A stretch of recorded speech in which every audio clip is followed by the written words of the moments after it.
Okay, welcome back guys. We have another question from chapter 4 of Beer and Johnston textbook, and on this question we have a color B opaque W that can move freely along the vertical rod. As we can see, the constant of this spring is K, and when the spring is on a stretch, the theta is equal 0. So we solved a very similar question in the previous video, and in this one, in the A part, we need to derive an equation in terms of theta, W, and K, and L that must be satisfied when we are in equilibrium. And in the B part, we know that the W 300 Newton, L is 500 millimeter, and the K is 800 Newton per meter. And looking at this, we'll see that the units are not homogeneous. We have millimeter in here and meter here, so we need to watch for that, and we need to determine the value of the theta corresponding to equilibrium condition. So we're going to start with free body diagram as always. So we have the color B in here, and the forces that we have, let's call this Fs. We have the weight, let's call it W, and let's call the normal force in here NB. We're gonna assume all the directions. We'll see what happens later. This is gonna pass through point A, and this will be our right triangle. So once the theta is 0, this will be the length of this spring unstretched, which is L. And this is pretty much everything for the free body diagram. Let's go see what we can do. So let's find the spring force before we start jumping into our equilibrium equation. So we have K times X, which is the displacement of the spring or the elongation of the spring. Let's see how we can find that. So as I was mentioning, so the initial length of the spring, it will be when we have theta 0, which will be L, and when we have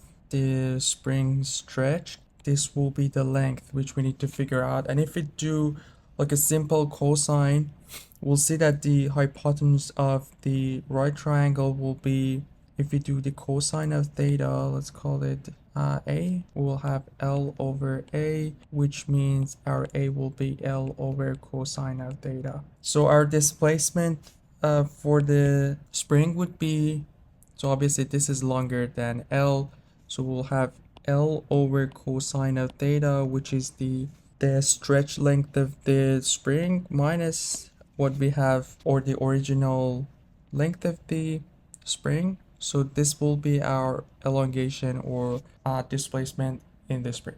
So now that we have this, we have our Fs, and now we're good to go with our equilibrium equations. If we want to write down the Fs, so it's pretty much KL times, we're just gonna factor L inside of the parentheses, and that would be our Fs, or the force in the spring.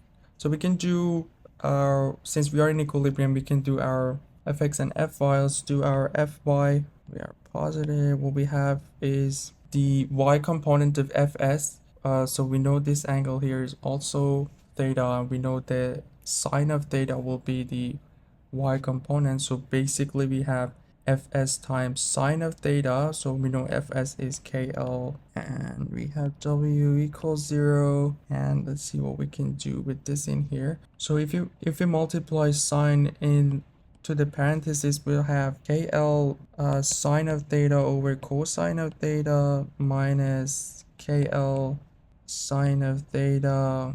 And if we bring the W in the other side, it's pretty much everything. And here we can divide the whole thing by 1 over KL. And if we do that, we know sine divided by cosine is tangent of theta.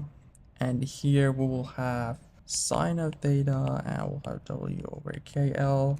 And that's what we were looking for in the A part of the question, to have an equation based on theta, W, K, and L in order to satisfy the equilibrium condition.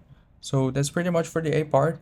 And in the B part, we have some values. So W is 300 Newton. We know our L is 500 millimeter, or if we divide it by 1,000 to just make our units homogeneous, 0.5 meter. And we also have our K, 800 Newton per meter. Now all we need to do is to find the theta. So we have tangent of theta minus sine of theta. And we're just gonna put numbers in here, 300 for W for K will have 800 times. We need to have our L again in meter, and based on here, we can again solve this equation numerically. So what we do, we know that our theta is again something between 0 to 90. We took a similar approach in the previous video too. So if you want to have more practice, the previous question is very similar to this one. And basically we take the mid range of what we have from 0 to 90 degrees. We're going to go with 45. We just replace 45 in here and go a little bit higher or lower, see what we can get. And if you do that, we'll get theta 58 degrees.